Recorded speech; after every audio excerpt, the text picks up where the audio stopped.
Oh, I did it. Ah, I did it. I cut it down. I'm terrified of wasps, y'all. Grand Rising! It is Kayla from the Love Health Market Homestead. If it's your first time here, welcome to our channel. This week, I will be bringing you guys a video on things that you need to do in July or August if you are in zones 9 or 10. And yeah, let's get to it.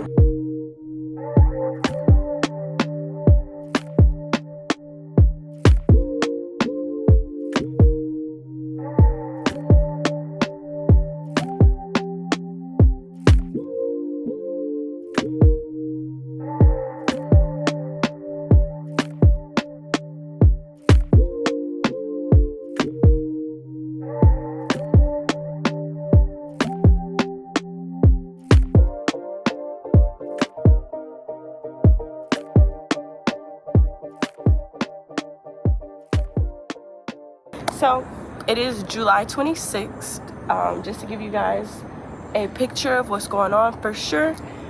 I'm starting here at this bed. If you guys have been following my channel, you guys know that this has been our transition bed. I tried to cover crop it with corn, and then a bunch of pests invaded the corn. So I just snatched everything out and gutted it, as you can see here.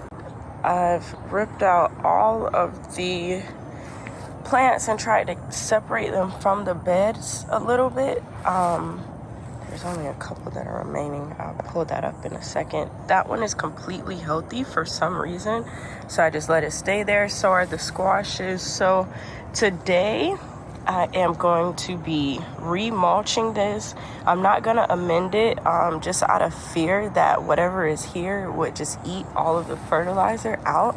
So I'm just going to put compost, worm casings, and mulch here, and just give this bed maybe 2 or 3 weeks to a month before I plant anything else in it. As far as garden chores go, though, this is the month that you should be re-mulching. If it looks like your beds have lowered or that the soil level on your containers have lowered, you're not tripping. It definitely is. It has been raining a lot. There's been plenty of sunlight, and I'm sure your plants have taken off with the beautiful heat and the rain, just with the beautiful weather that we've been getting. So make sure that you re-amend those beds, re-amend those containers, fertilize, mulch, add worm casings, whatever it is that your routine is. Make sure you amend those beds to make sure that they have everything that they need for the upcoming season. If you notice that some plants didn't do as well this season, make sure you look into getting a soil test done. I'm definitely gonna have one done for this bed, but also look into the seed companies that you saw great results from and ones that you saw mediocre results from. And know if you will plant those seeds from that company again. I have been growing zinnias from 2 different seed companies, and it is obvious which ones that I'll be growing again next year.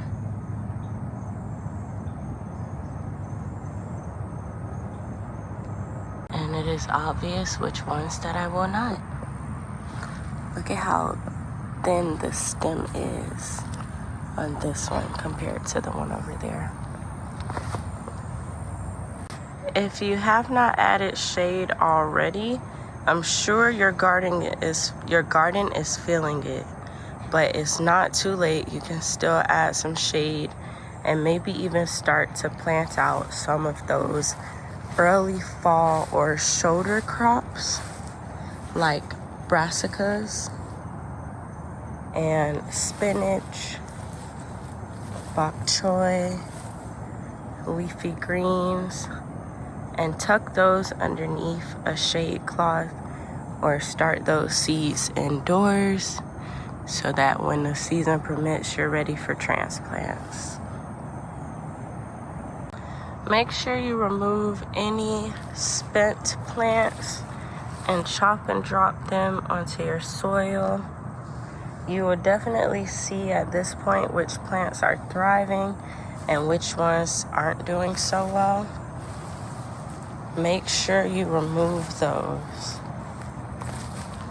Like these old broccoli, you can see it's compost heaven right now, but this one still needs to go. As you can see, it's being just murdered by, I believe this is aphids. There aren't any aphids on it, but just the way the stalk looks is so diseased.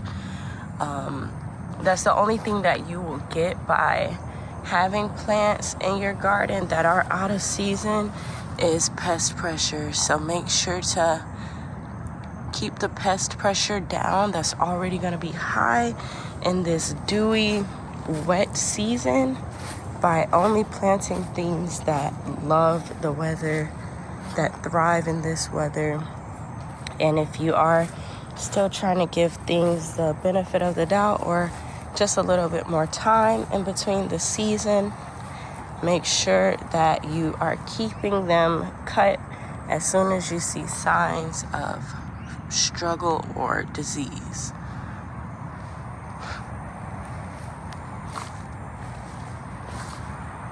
Right now in zone 9B, it is a great time to prune back your basil. Look at all of this new growth. We get so much heat. The basil absolutely loves it. This is only one plant here, and it's just taken off. This is another plant. I have yet to prune it, but it's doing amazing. I actually pruned this a couple weeks ago, and if I can find the main head, there's so many. It's gotten so bushy from those prunings. I think this is the main head way down here. Yeah, and there's so many stalks coming from it. So make sure to cut back your basil so that you can store some of it and harvest fresh as you need, but definitely prune it to encourage new growth. Basil can be overwintered if the root foundation is strong enough. So make sure that you are building healthy root structures by cutting it back as necessary.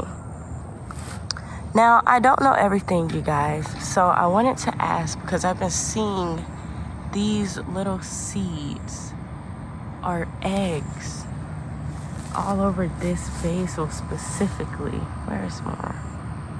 There's another one. What is that? It looks disgusting. I don't want to move them though. If this is their home, I will continue to let them enjoy the basil. They haven't harmed it, so I just don't know what it is that's growing on it. It just looks gross. Anyway, comment below and tell me what that is. Here's a couple of them on the eggplant too. I've never seen larvae like this. So yeah, help your girl out, just so that I know. But yeah, make sure you're doing pruning on things that can take it, like the Egyptian spinach. There's so much of this. This is literally over 5 feet tall. Our callaloo is massive. It's already started to produce the amaranth, which I'm really excited about because we actually feed this to our 9-month-old vegan baby and he loves it. And just the amaranth grain is amazing. It's so healthy for you. So this is also a month where you can do a lot of hard pruning off of your veggies and still get a nice, beautiful harvest by the end of the season. Some things won't do so well with pruning right now, like peppers. If you go and try to prune peppers right now, you may short yourself a harvest. If you're gonna prune peppers, then like how I'm going to do with this one, after I harvest these peppers, that are on the vine, I'm gonna prune this pepper all the way back to at least here. At least here. I'm gonna cut it back. It's very small. And overwinter this. Begin the process of overwintering it early. But this pepper was overwintered from last year, so this is a very robust, beautiful, healthy pepper that gave us a lot of peppers this season. It is the Tobago pepper, so I'm already very thankful for the harvest that we've received.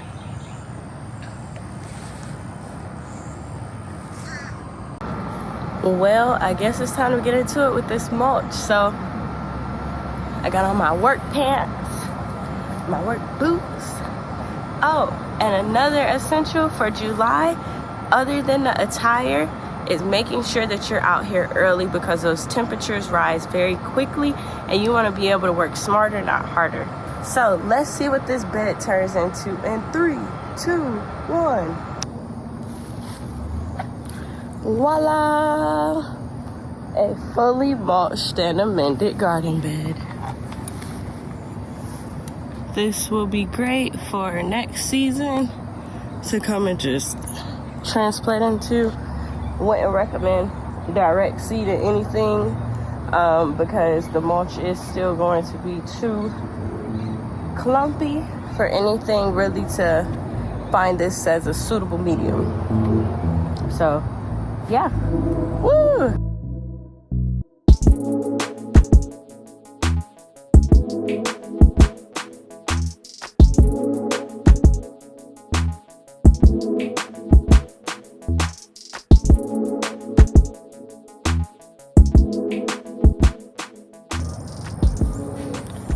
Alright, so we're just gonna continue on with our garden chores. Right now we're about to chop down this sunflower. Let's get a little closer. Both of these sunflowers are spent. They're huge, so they're gonna do a lot for fertilizing the garden. And yeah, here we go.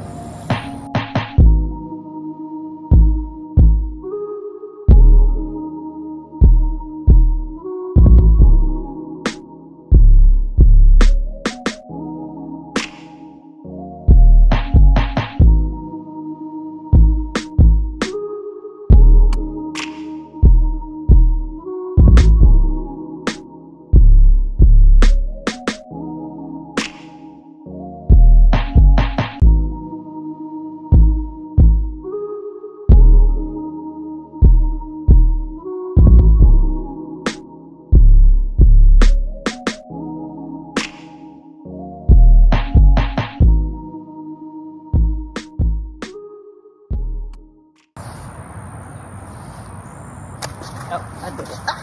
I did it. I cut it down. I'm terrified of wasps, y'all. I don't know if y'all seen that wasp take off, but yeah, don't do the wasp.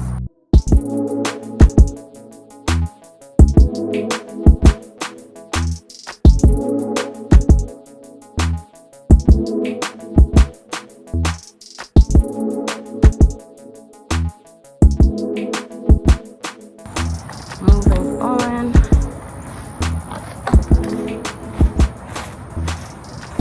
So this sunflower.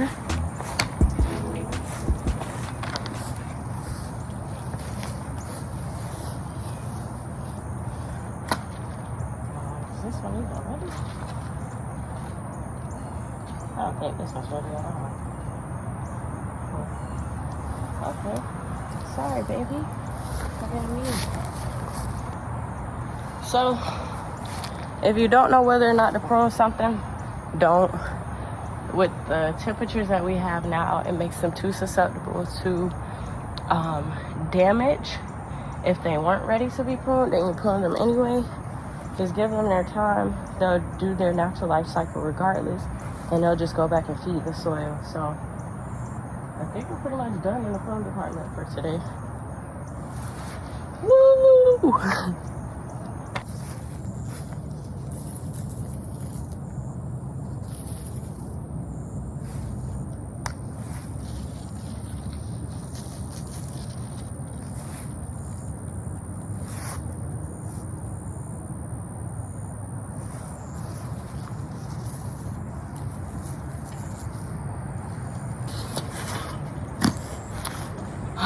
All right, lovers, that's gonna be it for this week's video. Thank you so much for joining me and tuning in. I hope you found this list helpful. Feel free to comment below if there's anything that you have questions on, anything that you can help me with. And don't forget to like this video if you found it helpful, and subscribe to our channel so that you can be updated when our latest videos come out. Also, we have a lovehealthmarket.net apothecary channel that features apothecary products, skincare, all different type of things for holistic purposes. That link is also in our description, and the products are made with things that we cultivate here in the garden. So all organic, all natural, and all edible products are listed on our website. And yeah, follow us on Instagram. Just connect however you like, whatever your domain is. We love to chat and meet new people. So feel free to shoot us a message or a follow or DM, whatever. We look forward to hearing from you. Until next time, we'll be enjoying this beautiful sunny weather in Zone 9B and waiting to hear from you. Have a blessed one.